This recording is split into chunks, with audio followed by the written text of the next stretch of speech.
Ken Reischmann here for North Avenue Nation with another edition of The Professors with Dr. Jeanne Zaino of the Political Science Department. Dr. Zaino, thank you for coming by today. Thank you for having me. And we are less than a month until the midterm elections, and I know that that is your favorite time of year. So we just wanted you in to bring the excitement to the people.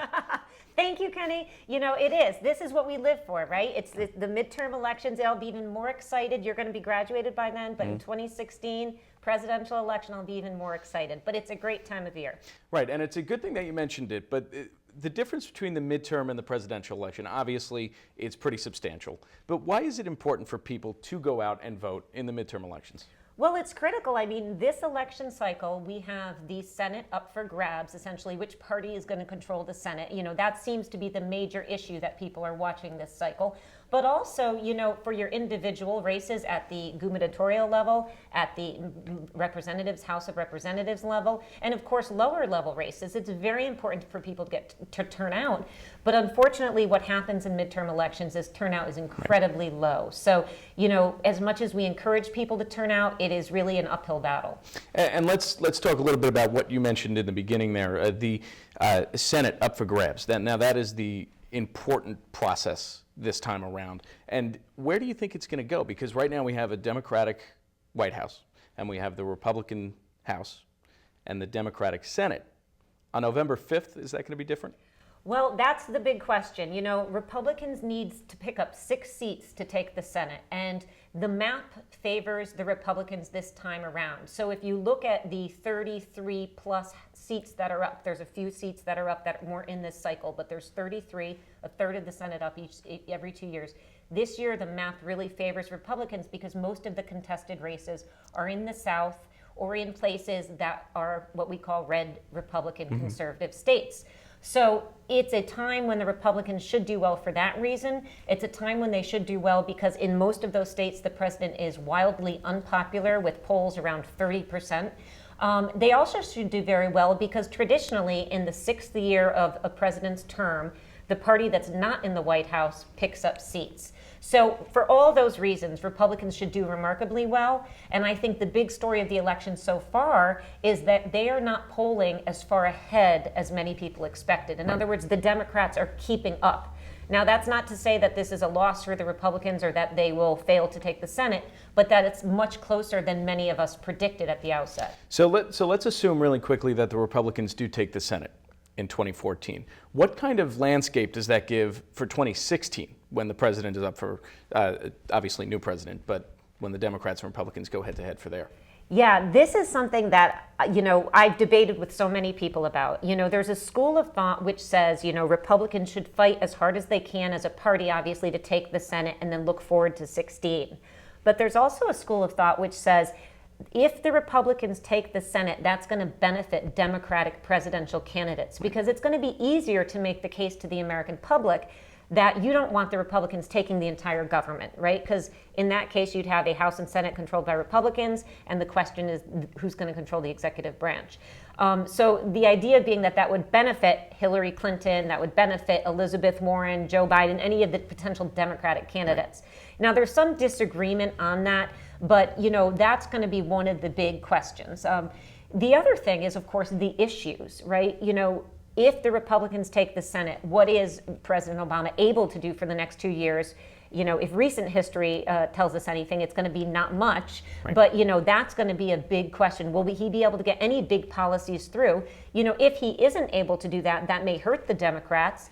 But you could also see it hurting Republicans as people start to feel, well, like you have Congress.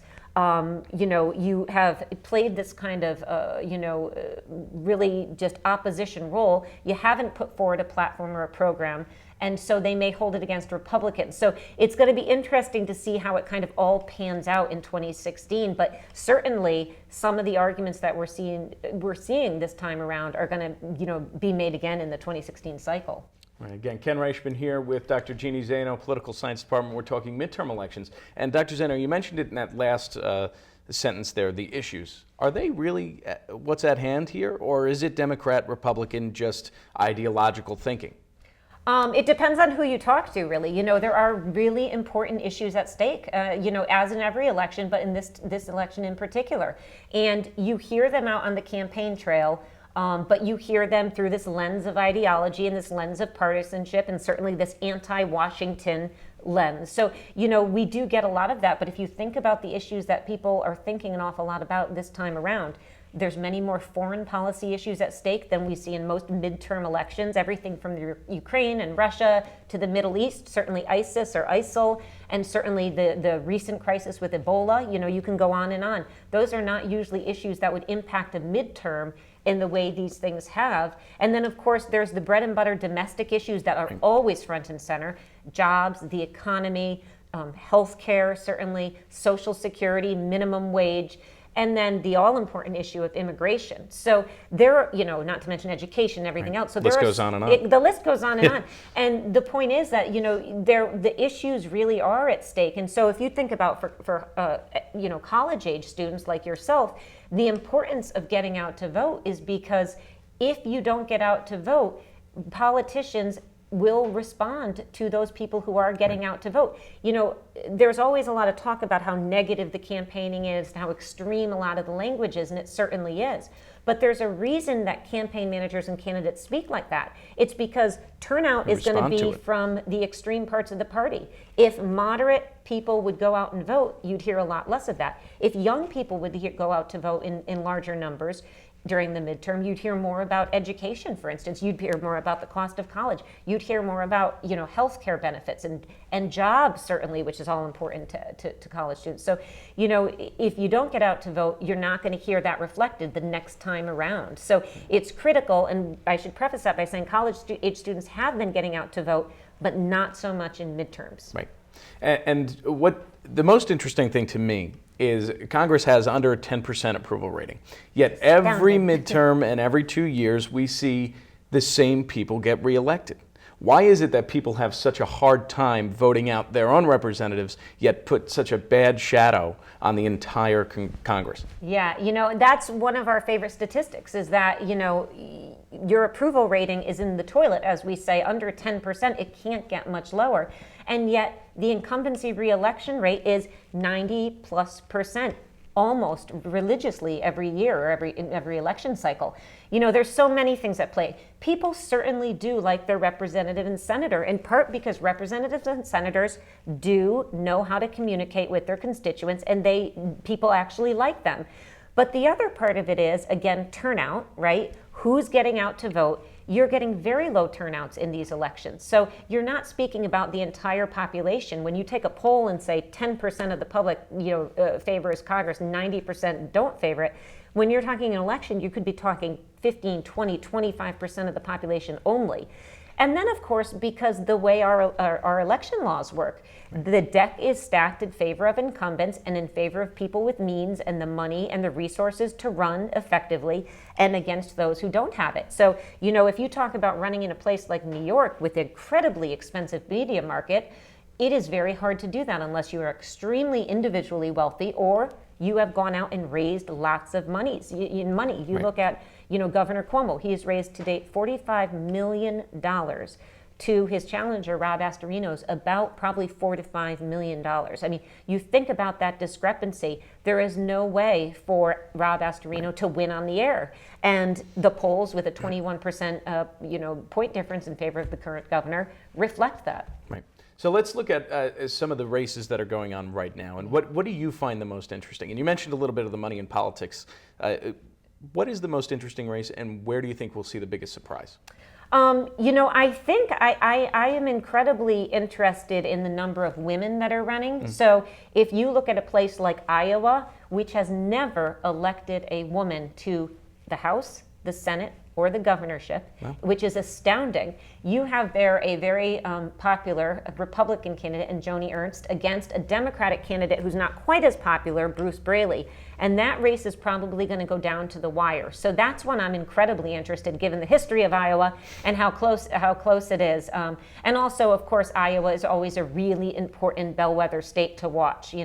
I think you could also look, of course, everybody is watching to see what happens in Kentucky with Allison Lundgren Grimes, the Democrat, a up-and-coming, really, really attractive politically candidate who's the Secretary of State now, against the man in Mitch McConnell who may be, may rise if the Republicans take the Senate to majority leader. And the fact that she is behind in the polls, we should say that. But the fact that she has, made this a race is astounding. I know people are frustrated on the Democratic side that it's not more of a race, but we think about it, he's an incumbent, leader of the Senate. And so that is an astounding race to watch. I think he will probably pull it through. So that's what I'm interested in. Of course, Colorado. Of course. Yeah, you have, Mark Udall. And he is an incumbent. He is being challenged, and he has had a tough race in a state that's bluish. And then, of course, by the same token, Mark Begich in Alaska, who is another incumbent who's had a really tough race. And you've seen some really kind of quirky things in some of these races. You've seen, Mark Begich came out with an ad accusing his opponents of letting out people out of jail who were rapists and other things. And it turned out, oops, that research was wrong, and it hadn't been his opponent who had done that. So he had to take that back. That's hurt him at the polls. So, you've seen a lot of interesting little things like that. Another state I like a lot to watch is New Hampshire, another key America's race. voting palace. There you have Scott Brown, who, lost to Elizabeth Warren last time around in Massachusetts and went north and is now running against Jeanne Shaheen, an incumbent, and doing incredibly well. So, there's so many races to watch. I could go on and on, but I'll bore you to death. No, it's okay. I love it. We all love it. Yes. So, okay. So November 4th rolls around. Yeah. Where are we going to sit on November 5th? What do you think, Dr. Jeanne Zaino? Where are we going to be November 5th? I think the Republicans will probably get the 6. They'll probably end up with 7 that they need to take the Senate. But do I have time to say one more thing about November 5th? Of course. We may not know on November 5th, because don't forget, Louisiana has a jungle primary. Georgia has a very difficult primary process. Both may go to December, and in fact, Georgia may go to January after the new Congress is sworn in. Wow. So if it's that close and Georgia and Louisiana are in the mix, we may not know until January. And very last question, Yeah. Who do you think will feel the long-term effects, winner or loser, of 2014? I think that's a hard question. In terms of the Senate, I think you do ask tough questions. I try my best. I think that if the Republicans take it, the Democratic presidential candidates are going to be the winners. But I think, by the same token, if you think about losers in this, I think the American public, regardless of who wins, is probably going to face more of the same stalemate, and that I think is very frustrating. All right. Well, I hope you guys were able to disseminate all that information that Dr. Zaino just threw at you. But thank you again for coming on. It means a lot to us. And once again, for North Avenue Nation, I'm Ken Reischmann.